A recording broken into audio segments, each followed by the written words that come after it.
Bienvenue dans l'émission Comment faire le Congosa thérapeutique. Come closer to my forehead. Face to face we should be. Despite tensions in the air. Hands on hands we should live. Happily, merrily. And shaking under the moonlight we should live. Happily, merrily. And shaking under the moonlight. Pourquoi me fais-tu la guerre? Fais-moi la cour, pitons l'amour. Pourquoi? Coucou les boss et les bossesses, c'est un plaisir immense de vous retrouver pour l'épisode 21 de Comment faire, votre web show qui prend sa place sous le soleil des réseaux sociaux. Ici Champi, votre présentatrice, et à mes côtés, j'ai mes fameuses acolytes Fiona Coucou les boss et les bossesses, vous allez bien? ainsi que Naomi. Salut les boss et les bosses, j'espère que vous allez bien. Bon, il faut que je vous dise quelque chose. Aujourd'hui, Naomi ne se sent pas bien. Voilà, elle a un problème de dents de sagesse. Donc, s'il vous plaît, envoyez-lui des ondes positives pour que ça aille mieux. Merci. Voilà. Le titre de ce numéro est Comment faire pour devenir un ou une bibliophile. Et pour cette émission, nous avons sur le plateau M. Christian Kemabia, auteur et entrepreneur littéraire. Né au Cameroun, un pays souvent considéré comme l'Afrique en miniature, Christian a découvert sa passion pour l'écriture à l'adolescence. L'écriture et particulièrement l'art de créer des histoires sont depuis devenus les outils de son métier. C'est d'ailleurs ce qui lui permet de comprendre le monde et les personnes qui l'entourent. Diplômé des beaux-arts en cinéma à Brooks Institute en Californie, il est auteur de plusieurs romans et fondateur d'Edenine, une start-up et maison d'édition panafricaine lancée en 2021. Il pense qu'être écrivain est le meilleur métier au monde. Bonjour Christian, nous sommes ravis de t'avoir avec nous aujourd'hui pour apprendre à devenir des bookworms ou en français des lecteurs assidus. Est-ce que le plaisir est-il partagé? Bonjour à tout le monde. Oui, merci de m'avoir. Merci à tous. Oui, le plaisir est partagé. Je suis ravi d'être parmi vous aujourd'hui. D'accord. Les boss et les bossesses, vous connaissez le rituel. L'apéritif se fait avec les wafers de Fiona qui a la pression parce qu'il faut qu'on sache si elle va échouer ou bien échouer son examen. Comme d'habitude. Oui, vas-y. Les weffords. Say to me. Les weffords. Donc, le premier effort de ce jour est un événement actuel certainement pas passé inaperçu. Il s'agit du Renaissance World Tour de l'artiste américaine Beyoncé pour la promotion de son 7e album Renaissance 2022. La tournée a donc débuté le 10 mai dernier à Stockholm en Suède et est prévue de se terminer le 27 septembre prochain à la Nouvelle-Orléans aux États-Unis. Hormis les effets spéciaux spectaculaires, les chorégraphies remarquables ou les costumes éblouissants, le public a encore été plus touché par la présence de Blue Ivy, la fille de Beyoncé, âgée de 11 ans, qui l'accompagne comme danseuse. Des scènes où l'on voit Blue rejoindre sa mère sur le podium et danser par la suite ont été republiées des milliers de fois sur TikTok. Ça doit vraiment être une expérience inoubliable pour une jeune fille de son âge. Dis-nous maintenant, Christian, cher invité, est-ce que tu es un fan de la Queen Bee ou alors de Beyoncé? La Queen Bee. Ouais, c'est aussi comme ça qu'elle est appelée. Oui, je sais. Bon, je ne dirais pas que je suis fan. Ça fait, je peux dire quoi, peut-être 10 ou 15 ans que j'ai écouté la dernière chanson que j'ai écoutée d'elle. Et depuis lors, bon, je ne m'intéresse plus trop à sa carrière. Mais sinon, j'entends de temps en temps, par exemple, des news d'elle qui font vibrer la toile. Donc, bon, est-ce que je suis fan? Non, je ne dirais pas que je suis fan. Ah, ok, d'accord. Intéressant. C'est vrai qu'elle est sur scène depuis des années déjà, hein, et elle est toujours au top.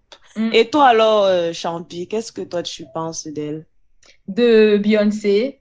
Bon, Oui. je ne suis pas une biage, c'est vrai, mais je l'admire pour sa dédication au travail. C'est une travailleuse acharnée et c'est vraiment une qualité que moi, j'aimerais aussi développer.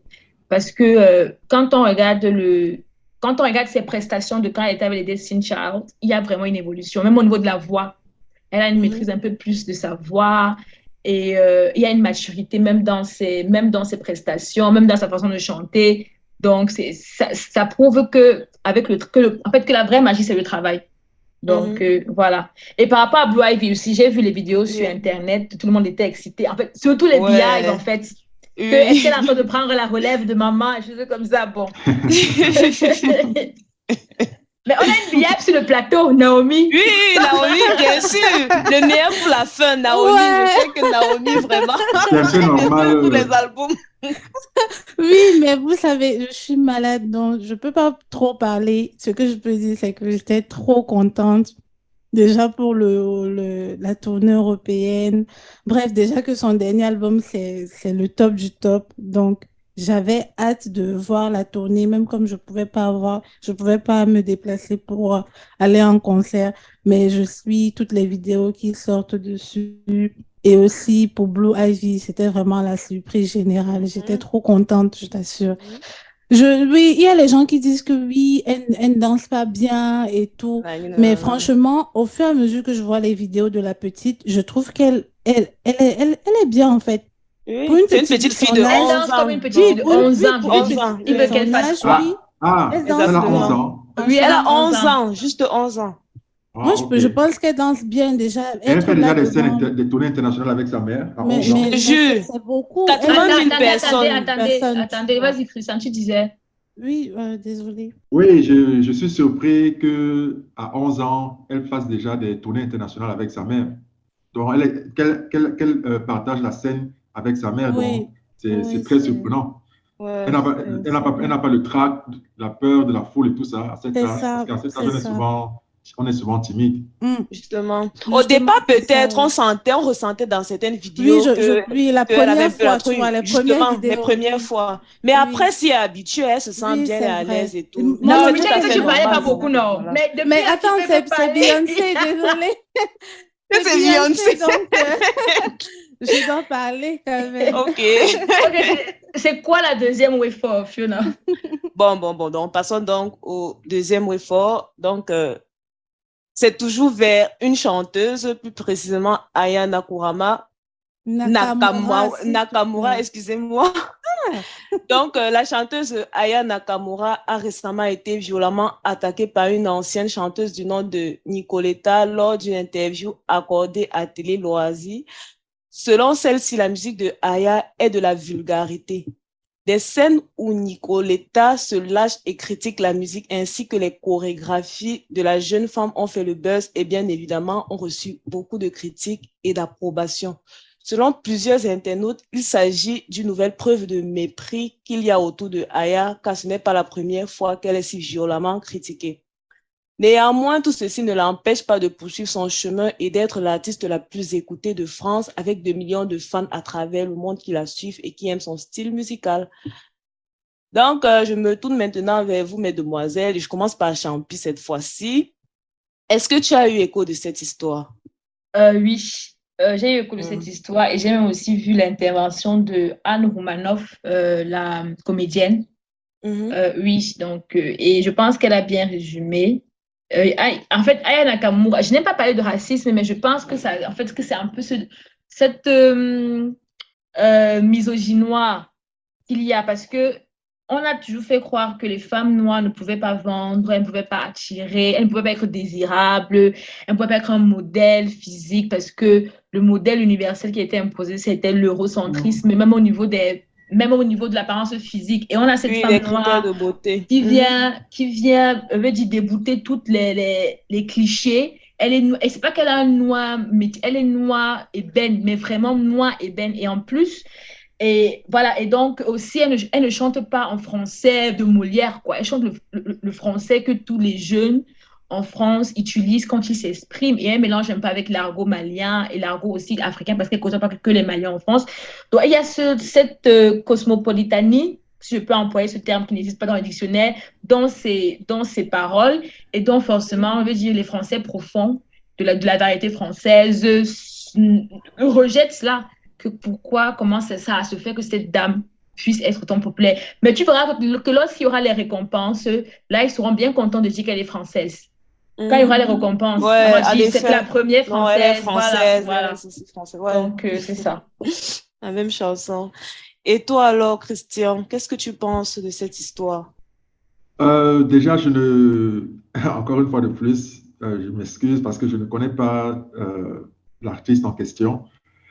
Mais, Pas grave. ok, je ne connais pas l'artiste, mais se faire attaquer, bon, je ne vois pas pourquoi est-ce qu'elle se ferait attaquer. Chacun chante à sa façon, ce qui résonne le plus avec la personne. Donc, tout ce que j'ai à dire, c'est que un artiste ne doit pas se faire attaquer à cause de son art. Donc, c'est ça ma position là-dessus. Désolée, Christian, désolée, mais quand tu dis que tu ne connais pas Aya Nakamura, ça me fait un peu bizarre. Tu ne connais pas celle qui a chanté Oh, Dja, il n'y a pas moyen, Dja. Peut-être qu'il connaît les chansons, mais il ne connaît pas. Absolument pas, absolument pas. Tu ne connais pas ça. Non, je ne connais pas cette chanson. Mais il faut que tu ailles découvrir alors parce que vraiment, c'est grave, quoi. C'est ça qui a révélé à l'international. Il faut que tu ailles découvrir, je te jure. Il faut que tu ailles chercher sur Google. Dja. Quel est son nom? Aya Nakamura. Laisse Fiona dire. Elle va nous faire une icône. Vas-y, Fiona, dis son nom. Aya Nakamura. Nakamura. Nakamura. C'est une japonaise. Non. Malienne. Elle est d'origine malienne, française, Oui. d'origine malienne. Okay. Quand tu la regardes, même, elle a vraiment la typologie des gens du Sahel, des Peuls. Donc, vraiment, elle est... Et en parlant de Japon, vas-y. Donc, j'allais juste te dire, en fait, la raison pour laquelle je ne la connais pas, et d'ailleurs, plein d'autres artistes, certainement, que vous connaissez, c'est que je ne m'intéresse pas à la musique. Moi, je ne m'intéresse plus à la musique. Ça fait presque une quinzaine d'années que je ne m'intéresse plus du tout à la musique. Ok. Donc, mais on comprend, t'inquiète pas. Mais on comprend. Mais aller en BT quand même, tu y vas souvent ou bien pas du tout? Non, ça fait des années que je n'y vais plus. Wow. C'était une phase. Et puis, la phase est passée. Voilà. Ok. Bon, c'est donc sur ça qu'on va se quitter alors. Et avant de partir, il faut que Christian, tu nous dises si Fiona, elle a réussi sa rubrique. Est-ce qu'elle a passé ou bien elle a échoué? Bien sûr, avec 20 sur 20. Bon, Quel 20 sur 20? Bon, peut-être que ça aurait été plus intéressant de faire une rubrique en tenant compte peut-être du background de l'invité. Comme ça, j'aurais eu plus à dire, quoi. Bon. Mais sinon, j'ai par exemple découvert une nouvelle artiste que je vais suivre parce qu'apparemment elle est très bonne, cette Aya Nakamura. Donc pour ça, je dirais que le fait d'avoir appris quelque chose, c'est toujours bien. Donc oui, donc la rubrique est réussie. Elle a passé. Alors, elle a passé. Attends, tu veux dire? Oui, puisque j'ai découvert une artiste qu'il faut que j'écoute. Donc, ça va peut-être me faire tomber amoureux de la musique une nouvelle fois, qui sait. Ok. Bon, tu as passé avec 10 sur 20. Bon, moi, je sais pas ce qu'il a dit. Il a quand même dit que, bref, tu as passé avec 10 sur 20. C'est comme ça que j'ai reçu. Non, c'est pas ce qu'il a dit. Christian, il faut donner une note. Il faut donner une note. Oui. Bon, disons... 9,75. Disons 14 sur 20. 14 sur 20. Anyway, c'est bien divisé par 2, ça fait 7 sur 20. Bon, les boss et les bossesses, il est temps de faire une courte page de pause. On va se retrouver pour le topo du jour qui est comment faire pour devenir un ou une bibliophile et avec pour invité M. Christian Kemabia. À tout de suite, les boss et les bossesses.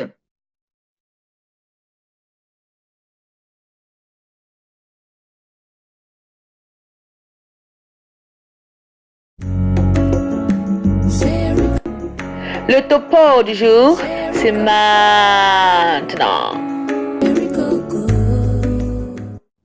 Nous voici de retour pour le thème du jour, comment faire pour devenir un ou une bibliophile.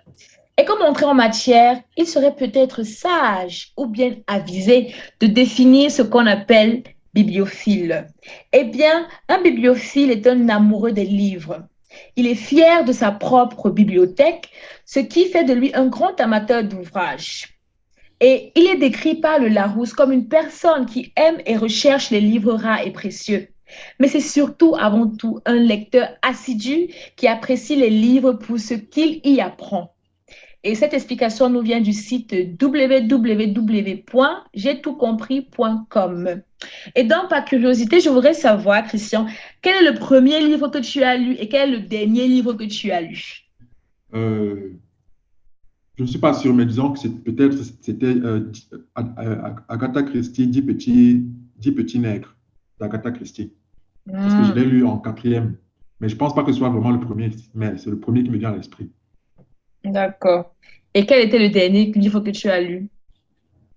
Tout récemment, j'ai terminé de lire l'autobiographie du fondateur de Starbucks, Howard Schultz. Ok. Oui, c'est le dernier livre que j'ai lu récemment. Il y a vraiment un pont entre Agatha Christie et une autobiographie. C'est vraiment deux univers différents. Ouais, Et tu peux savoir combien de livres en tout tu as déjà lu au courant de ta vie ou bien depuis que tu as commencé avec la lecture? Bon, non, puisque je ne compte pas, mais je peux dire que peut-être même plus de Estimé. 500. Mince. Waouh. Oui. Fiona, pourquoi tu... C'est comme si elle a Non, mais entendu un c'est rien avis. du tout. Hein. C'est rien du tout. Waouh, Hein. moi je trouve que 500 c'est livres, énorme. Non, puisque regarde, c'est 500 tout au courant de ma vie. Et là, j'ai 36 ans. Donc, si tu fais 500 divisé par 36, ça donne combien de livres par an? C'est pas beaucoup. Ok. C'est pas beaucoup. Non, ça, c'est ce que tu dis, mais bon. Bon. Pour moi, c'est beaucoup. OK. Et donc, on va rentrer maintenant dans le vif du sujet. Qu'est-ce qui te plaît dans la lecture et quel est le genre qui t'intéresse le plus? En fait, la lecture, pour moi, c'est comme un passe-temps. C'est un hobby. Et aujourd'hui, je dirais carrément même une passion. Donc, c'est comme par exemple les personnes qui aiment les films ou les jeux vidéo ou la musique, en parlant de Naomi. Donc, c'est juste un passe-temps pour se distraire. Et ce qui me plaît particulièrement dans la lecture, c'est le fait que ce soit une forme d'art qui se consomme de façon active, dont le lecteur doit faire travailler son imagination pour interpréter visuellement les mots sur la page. Et c'est ça que j'adore en fait, parce que ça fait en sorte que deux personnes peuvent lire le même livre, mais avoir des vues plus ou moins divergentes de ce qu'elles ont lu. Comparément à la télévision, qui est un médium passif, où vous asseyez, vous éteignez votre cerveau et vous regardez passivement les images qui défilent sur votre écran avec la musique et les bruitages et tout. Donc, il y a ce petit effort de concentration qui est nécessaire pour savourer le livre qu'on lit. Et la deuxième question, c'était quoi? C'était quoi ton genre préféré dans ton style? Science-fiction, Okay. détective, bien policier? Ok. Bon, on va dire que pour le genre qui me plaît, bon, d'ores et déjà, je ne lis pas les romans de romance. Ou les romans à l'eau de rose, comme on les appelle. Oui. Les harlequins. Pourquoi tu ne lis pas les romans à l'eau de rose? Pas son Non, style. Voilà, c'est pas sorcier. Parce que je ne suis pas le public de ce genre de roman. Je ne suis pas l'audience de ce genre de roman. Le seul roman, une courte parenthèse, le seul roman à l'eau de rose que j'ai lu, en fait, j'en ai lu quand même peut-être 2 ou 3. Mais le seul qui me vient à l'esprit là, c'était celui de Daniel Steele. Je crois que ça s'appelait Diamant ou bien Star. Et c'était il y a très, très longtemps. Mais c'était bien. Mais ça t'avait dégoûté, c'est ça? Non. Au contraire, ça m'avait très bien. Ça m'avait plu. L'histoire était très intéressante. C'était, on va dire, peut-être le premier roman de romance que je lisais à l'époque. Et après, j'en ai lu encore peut-être 1 ou 2 autres. Mais sinon, en général, de manière générale, oui, je ne lis pas les romans de romance. Mais en ce qui concerne les genres préférés, quand j'étais plus jeune, je lisais beaucoup, et alors beaucoup les romans policiers, d'espionnage. et aussi les romans durs, c'est-à-dire pour reprendre l'expression, ou du moins pour reprendre l'expression de Simenon, Georges Simenon, qui était un auteur belge. Il avait un type de roman qu'il qualifiait de roman dur, c'est-à-dire des romans psychologiques où la trame se déroule plus à l'intérieur du personnage et dans ses pensées, et où le monde dans lequel les gens vivent n'est pas nécessairement noir et blanc, noir ou blanc, mais c'est plus nuancé, lui. Donc, ça veut dire qu'il y avait parfois des gens qui aimaient, ça veut dire que parfois des gens bien faisaient de mauvaises choses et des mauvaises personnes commettaient parfois de bons actes. C'est lui qui a écrit Maigret. Oui, c'est lui l'auteur des Maigret, oui, Georges Simenon. Et c'est aussi même l'un de mes auteurs préférés. Ok. Et en passant d'année style, juste plus Dianomi, elle écrit, c'est une femme qui écrit très bien, parce que j'ai déjà aussi je crois que j'ai lu un livre ou 2 livres d'elle, j'étais en 4e. C'est vrai qu'elle a un style un peu romance, 2 personnes, mais c'est pas genre bébête ou bien gnang ou bien tout ça. Oh gnang, il y a quand même de l'action qui se passe, quoi. Et de la substance, oui. Et donc, comment faire pour avoir la patience et l'envie de lire un livre? Parce que tu sais qu'il faut de la concentration et que 2 personnes peuvent lire un même livre mais n'ont pas la même vision. Donc, comment il faut en faire? Parce que c'est lent, donc il faut que tu t'assoies, je te mets à lire. Il faut que tu te concentres. Oui, mais il faudrait d'abord quelque chose qui va te pousser même à te concentrer. Vas-y, Christian. C'est très bien, oui, c'est très bien. C'est une très bonne observation, Fiona, parce que, en fait, comme je disais tantôt, ça tout dépend. C'est d'abord un hobby. C'est comme regarder un film, parce que c'est comme si tu me posais la question de savoir comment faire pour avoir la patience et l'envie de voir un film, ou comment faire pour avoir la patience et l'envie d'écouter de la musique, ou bien comment faire pour avoir la patience et l'envie de jouer à un jeu vidéo. Tu vois, ces autres médiums, ce sont des hobbies à la base, ce sont des centres d'intérêt. Donc, et comment est-ce qu'on acquiert de l'intérêt pour ces différents médiums? On les acquiert en trouvant de l'intérêt pour ces médiums. Donc, et en trouvant de l'intérêt et en y étant exposé. Donc, dans le cadre de la lecture, il faut déjà avoir un déclic.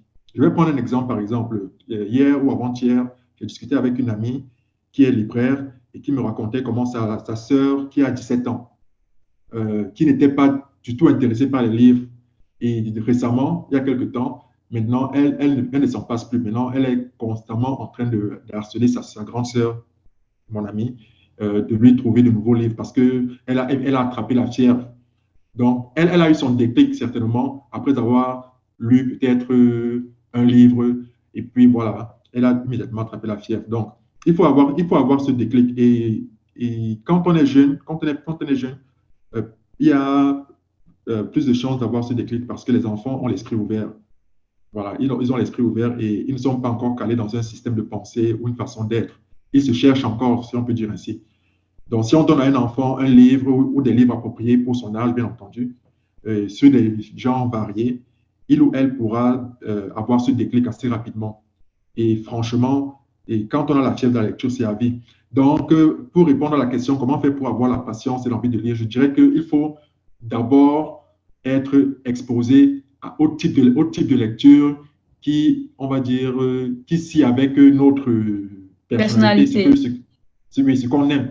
Une fois qu'on a trouvé ce premier livre qui va déclencher le déclic, ça devient comme une passion, peut-être pas une passion, mais comme un hobby, ça devient comme écouter de la musique, comme voir du cinéma, voir un film ou jouer à un jeu vidéo. Maintenant, il s'agit juste de trouver le temps dans la semaine ou bien dans le mois pour t'adonner à ce hobby. Et justement, avec ce que tu dis, je rebondis sur la 3e question. Puisque quand tu as la fièvre, il faut donc se trouver un temps.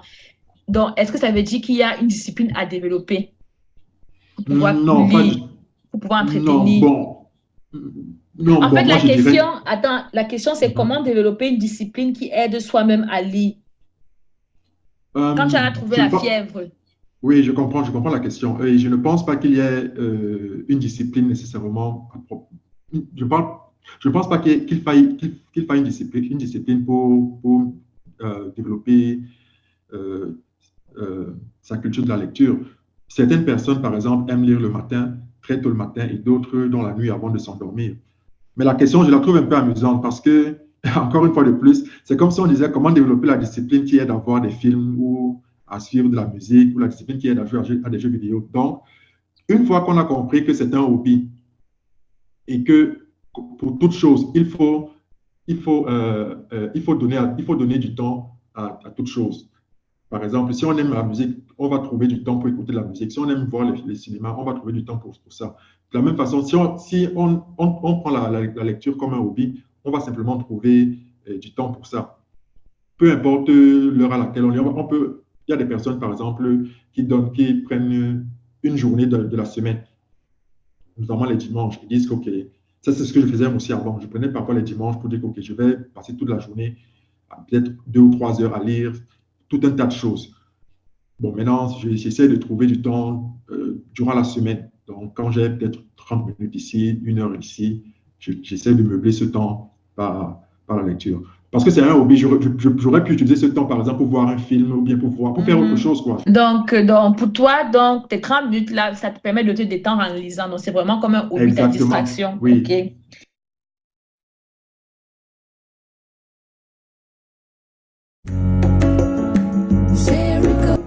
Le topo du jour, c'est maintenant. Malcolm X disait, si vous voulez cacher quelque chose au noir, mettez-le dans un livre. Est-ce que tu es d'accord avec cette citation? Bon, je connais cette expression, mais je ne savais pas que c'était Malcolm X qui l'avait exprimée. Bon, avant de dire si on est d'accord ou pas, je pense qu'il est bon d'analyser le contexte dans lequel il le disait.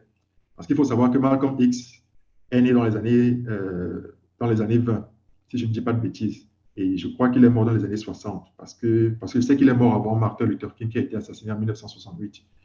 Donc, il a vécu durant la période de la ségrégation raciale aux États-Unis, notamment dans le Sud, avec les lois de Jim Crow, le Great Society Program du président Lyndon B. Johnson, qui était un groupe de lois censé aider les Noirs à sortir de la pauvreté économique, mais de manière insidieuse, ça les a rendus plutôt dépendants de l'aide du gouvernement. Bref.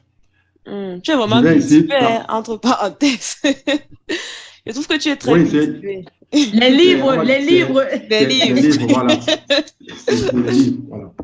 Donc, je vais un peu parler de façon générale pour qu'on voit pourquoi Malcolm X fait cette remarque. Si on considère que pendant plus de 300 ans d'esclavage transatlantique, cette période a été durant cette période, les Noirs esclaves n'avaient pas le droit d'apprendre à lire ou à écrire. C'est-à-dire que les lois prohibaient les maîtres à enseigner la lecture à leur sujet, ce qui arrangeait les maîtres. Quand je parle de maîtres, je parle des Blancs. Voilà. Bon, ce qui arrangeait les Blancs, oui. Parce qu'une personne non éduquée est facilement contrôlable et on peut lui faire croire n'importe quoi.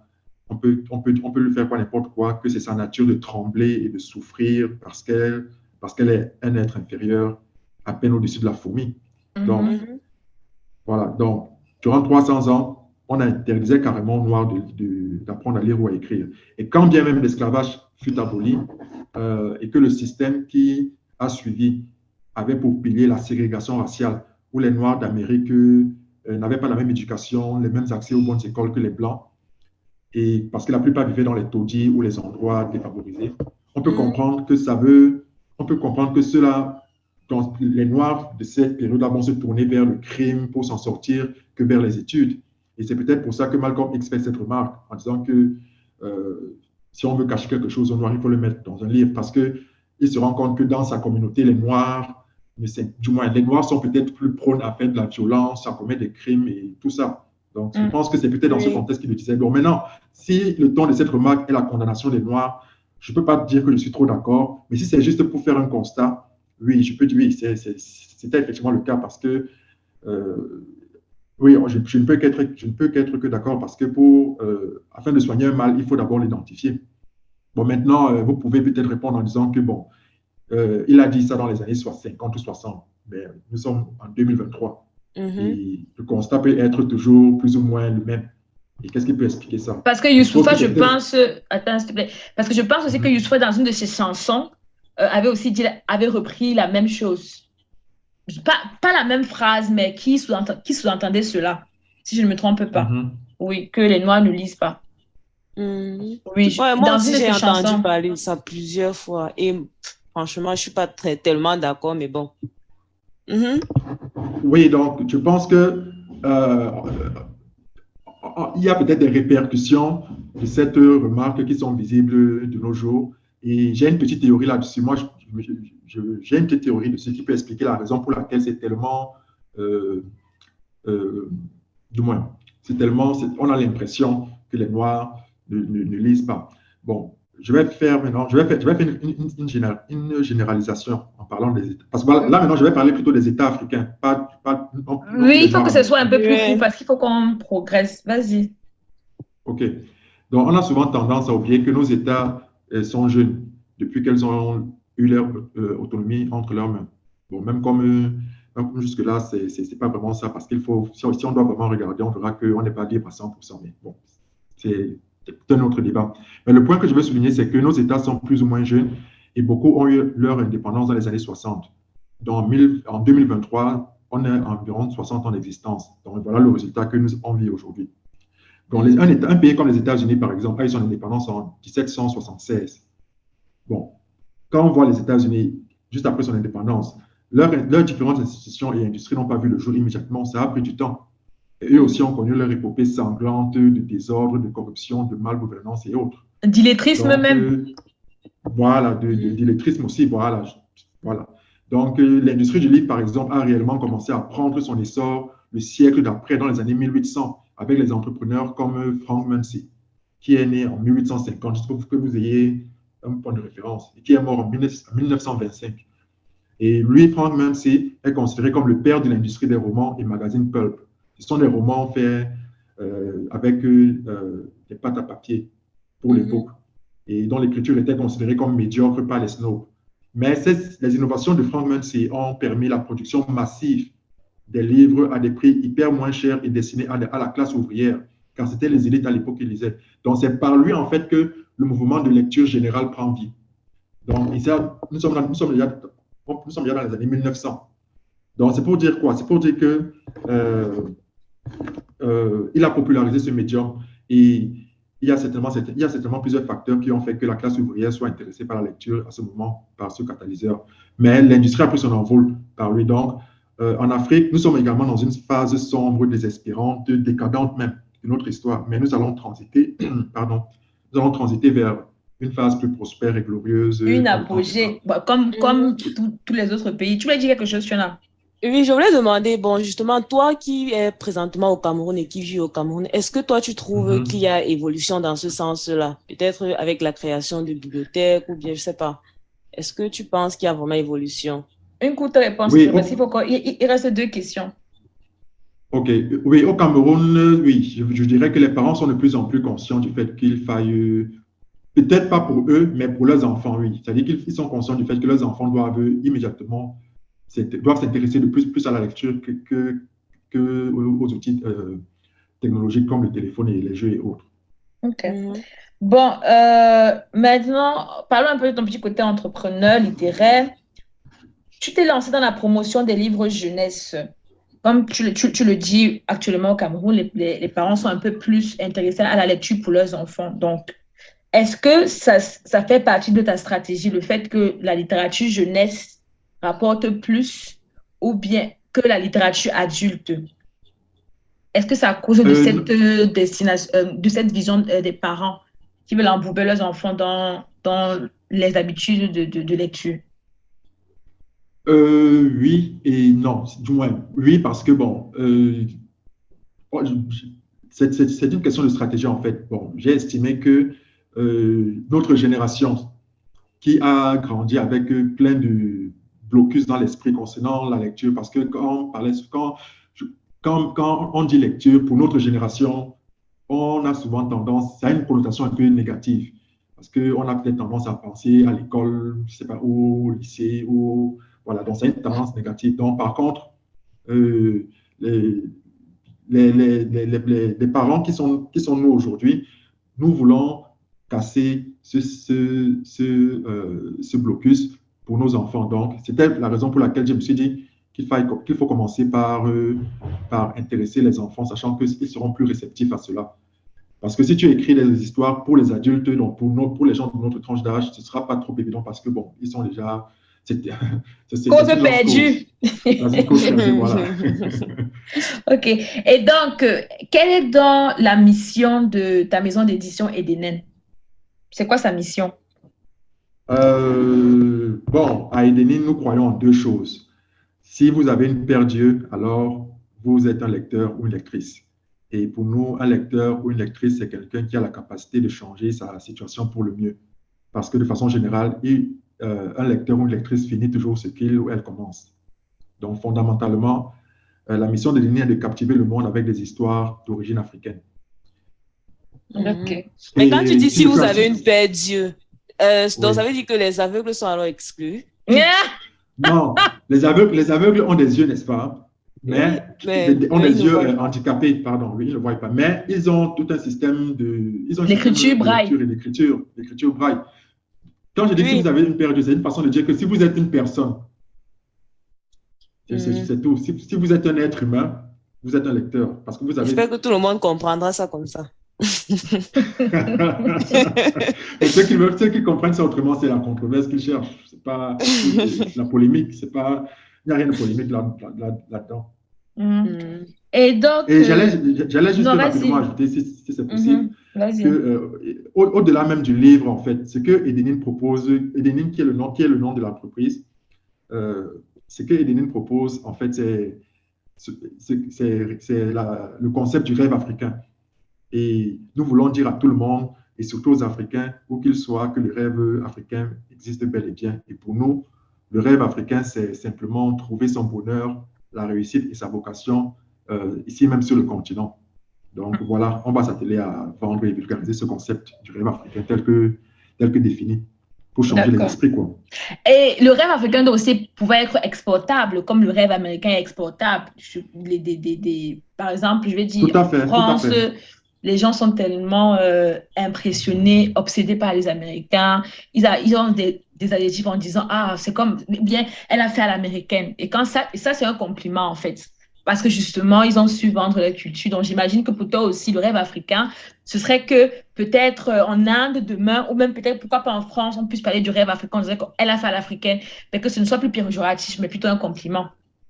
Exactement, c'est ça. OK. Oui, et donc, je voulais rapidement, avant qu'on se quitte, avant que tu nous donnes ton mot de fin par rapport au truc, dis effectivement, le passage où tu parles du fait que la lecture était pour les riches ou bien pour les nobles, c'est vrai parce que dernièrement, j'ai vu une vidéo, c'était d'un noble français, hein. C'était peut-être il y a une vidéo d'archives, peut-être dans les années 40 ou 50, je ne sais plus trop. Et on demandait à ce jeune garçon que pourquoi vous voulez qu'on interdise la lecture aux ouvriers. Ils disent que parce que ça va pas, parce qu'ils vont pas savoir l'apprécier, qu'il faut qu'on laisse. OK. Et il dit, vas-y, on va savoir. Et l'apprécier, qu'il faut qu'on laisse ça aux intellectuels, la lecture, qu'ils aillent s'occuper à faire ce qu'ils savent faire, mais la lecture, c'est quelque chose de précieux. Donc, il en parlait comme d'un diamant, tu vois. Et donc, je me suis dit que, c'est quand même assez bizarre, ça, dans le mépris. Et donc, ce qui veut dire que oui, donc ça explique pourquoi justement les esclavagistes ne voulaient pas que les esclaves lisent, en fait, parce qu'il y avait justement ce mépris. Exactement, oui. La lecture était considérée comme quelque chose d'élitiste et tu as un esclave qui lit, c'est comme si tu es au même niveau que lui, quoi. C'est ça. Oui, exactement, oui. Ouais.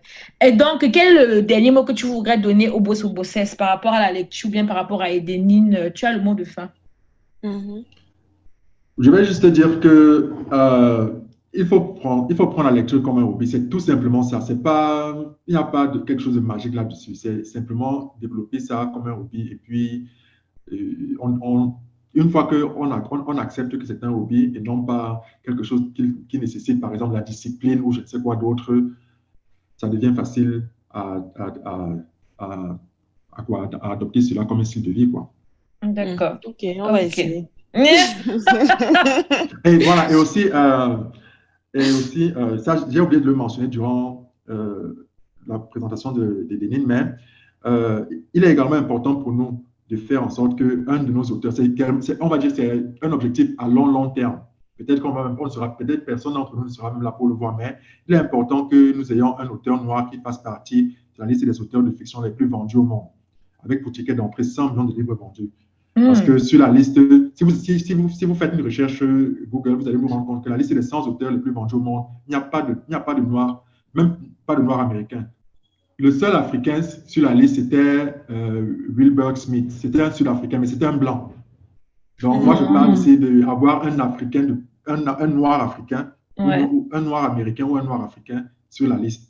Parce qu'il y en a, Mhm. et si je me trompe, qu'on me dise que je me trompe, parce que quelque chose qui m'a toujours sidéré, que comment Non, se il n'y a fait-il pas, que. parce que j'ai regardé la liste dernièrement, il n'y a pas. J'avais regardé ça par OK. curiosité comme ça, il n'y a pas. Donc, Donc, on te souhaite alors ça. Que... ouais, c'est également une de nos, c'est quelque chose que j'aimerais bien voir. Ok. Bon, Mhm. les boss et les bosseuses, vous avez entendu sa doléance. Envoyez-lui les ondes positives. Donc, malheureusement, il va falloir qu'on migre vers la troisième partie de l'émission. Donc, on se retrouve tout de suite après la pause, les boss et les bossesses. À tout de suite.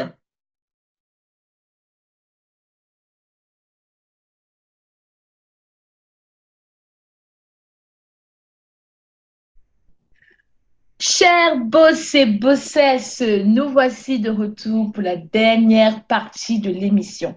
Le thème du jour nous aura donné l'envie de se plonger dans un livre, sous la couette, par un temps pluvieux, ou se mettre sur la terrasse, bouquin à la main, pour savourer un joli après-midi ensoleillé. Là, c'est moi qui fais ma part d'écriture.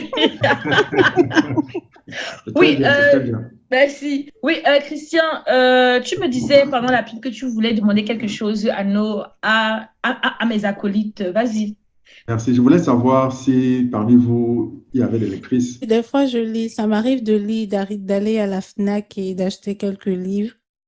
L'un de mes livres les plus marquants que j'ai lu, c'était Beaux-Arts.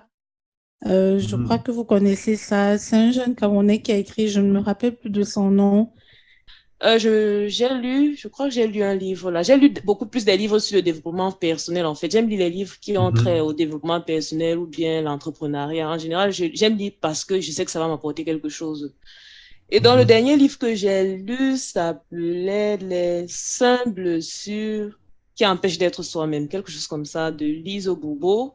En fait, comme je dis toujours, tous les problèmes du monde ont déjà leur solution dans les livres, hein. Donc, c'est pour ça que c'est en général l'endroit de prédilection où je vais chercher souvent les réponses à mes questions. Ok, bon, Mhm. on va devoir donc passer à la rubrique de Naomi, les mots pagnes et les mots sages. Et il faut qu'on sache si elle va échouer ou bien si elle va beaucoup échouer. Vas-y, Naomi, échoue. La rubrique Les mots pactes et les mots sages. La rubrique Les mots pactes et les mots sages. Non, je te rappelle, je vais pas échouer aujourd'hui et je suis pas bien, je suis très convalescente, donc il faut avoir un peu pitié de moi.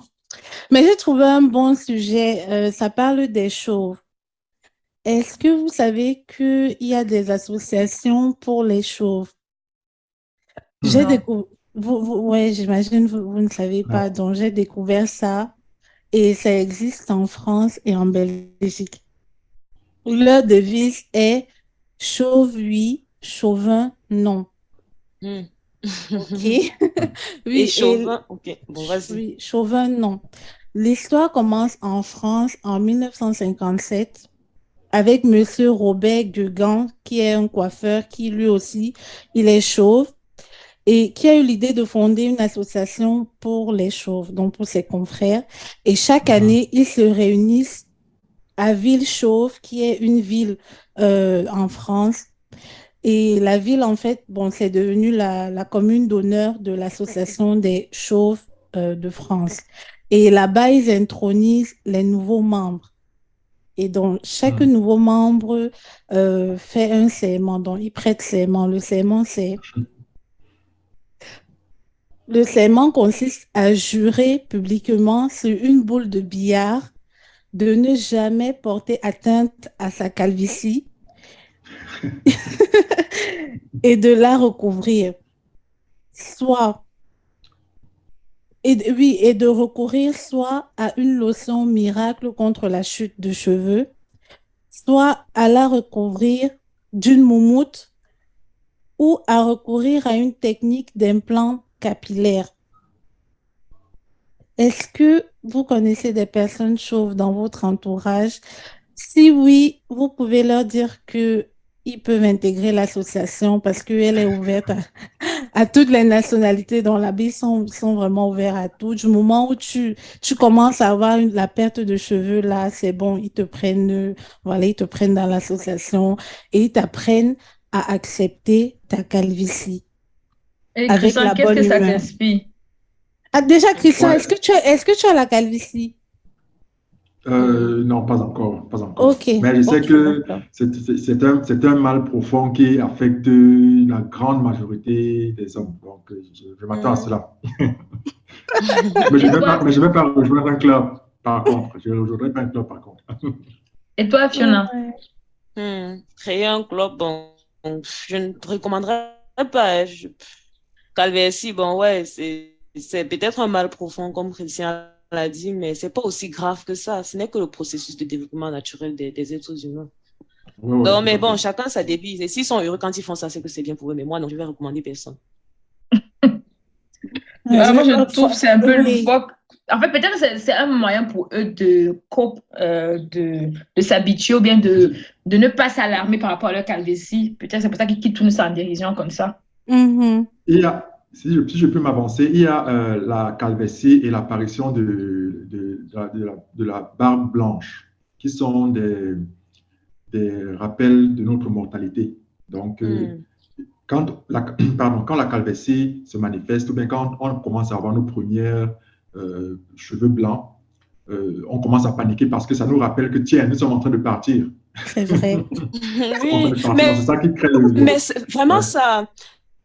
ça touche vraiment autant les hommes que ça, Christian. Toi qui es un homme, donc ça, c'est vraiment un déclic pour eux, au point où, par Oui, oui, exemple, oui, oui, oui.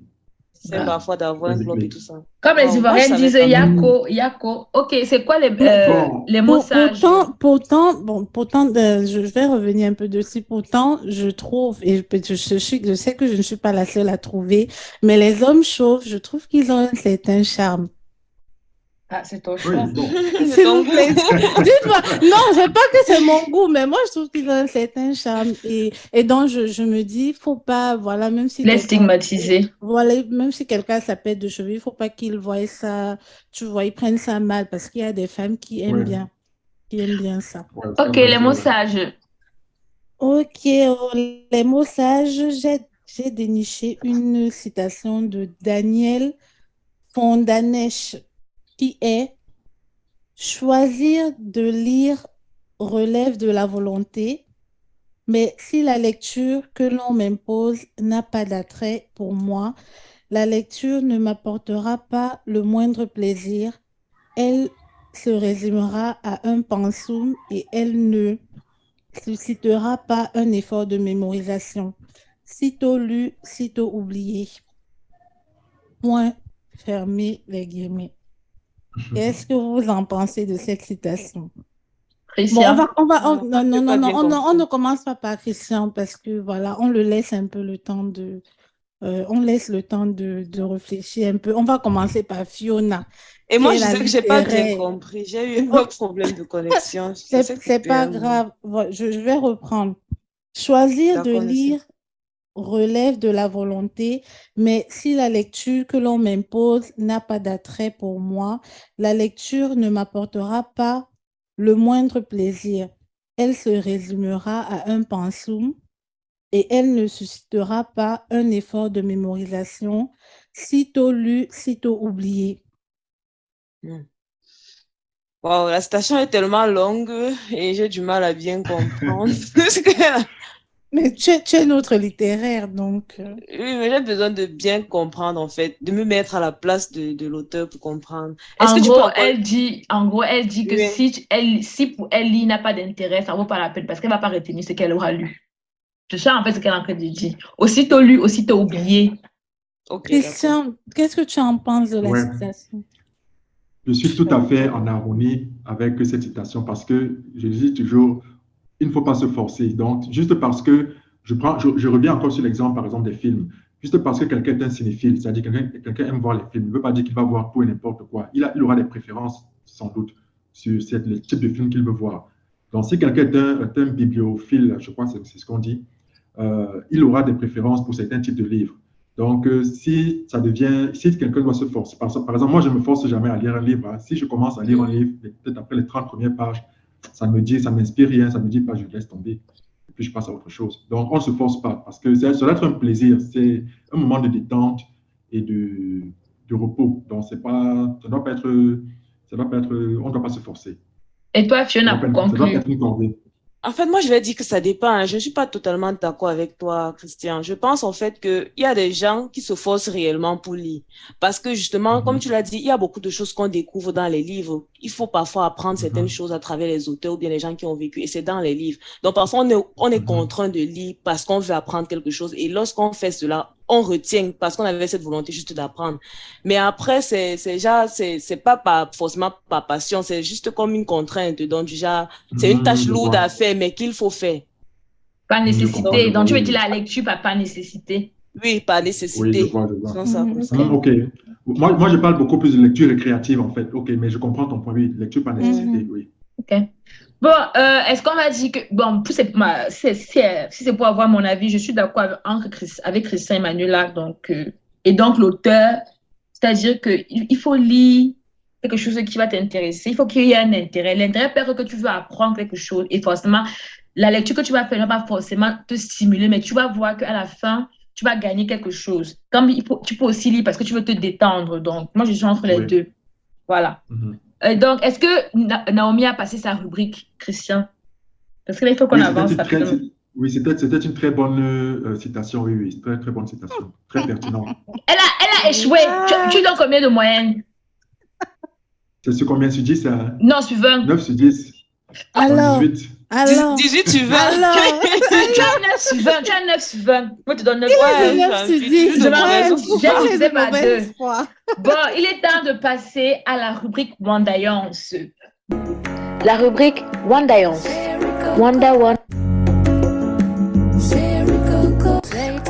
Wandaillance. La rubrique. Donc, la rubrique préférée des boss et bossesses. Voici ma question. Quel est le pays où les habitants lisent le plus? Première option, États-Unis. Deuxième option, Chine. Troisième option, France. Quatrième option, Inde. Cinquième option, Royaume-Uni. Et sixième option, Nigeria. La question est pour moi. Non, attends, tu vas répondre après. Okay. Naomi, vas-y. Pourquoi on commence par moi? Parce que tu es une tricheuse. J'hésite entre UK et Chine. Royaume-Uni et Chine, tu veux dire? Oui, Royaume-Uni et Chine, je dirais Chine. Anyway. Mais je sais que tu ne peux même pas justifier pourquoi tu dis ça. Bref, Chine, Fiona. parce que je peux te dire pourquoi je dis Vas-y, dis-moi rapidement. Oui. Parce que la Chine est plus peuplée et il doit avoir le plus de lecteurs là-bas. D'accord. C'est assez une bonne réponse. C'est assez une bonne raison, je vais dire. Vas-y, Fiona, toi.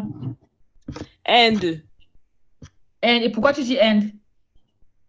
Parce que je suis sûre que c'est peut-être la deuxième fois que j'ai ce sujet avec quelqu'un, en fait. Et toi, Christian?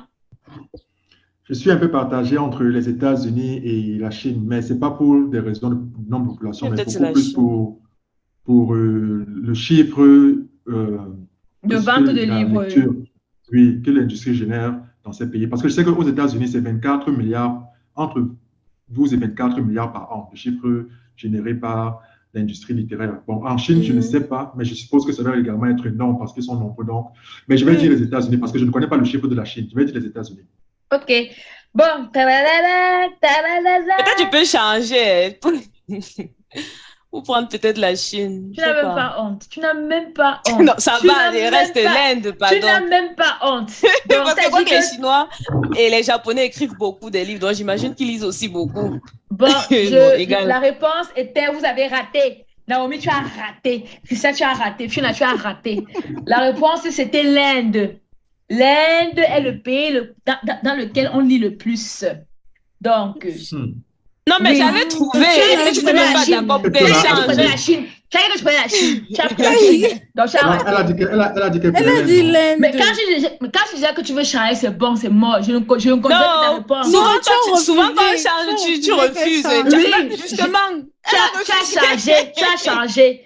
Donc, c'était l'Inde. L'Inde, Ok. c'était l'Inde. Donc, voici dans la réponse. En première position dans des pays dans lesquels on lit le plus, il y a l'Inde avec 10h42 minutes de lecture par personne et par semaine, suivi de Wow. la Thaïlande avec 9h34 minutes, puis de la Chine avec 8h et les Philippines avec 7h36 et enfin de l'Égypte avec 7h30. La France arrive en 9e position du classement avec 6h54 minutes de lecture en moyenne par personne et par semaine, aux côtés de la Suède qui est 8e et aux côtés de la Russie qui est 7e. Donc, la Russie est 7e avec 7h06 minutes de lecture par personne et par semaine.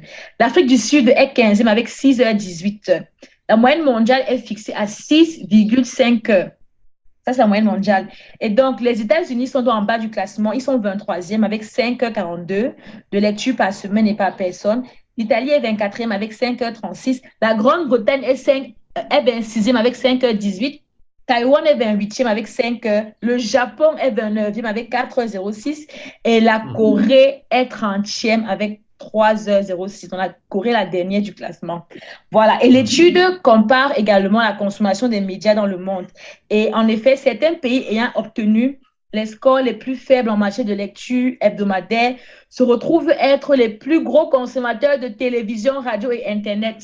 Et ma source vient de mybl.io et aussi de le World Culture Index. Donc, c'est le média ou bien c'est l'organisation qui a fait le classement.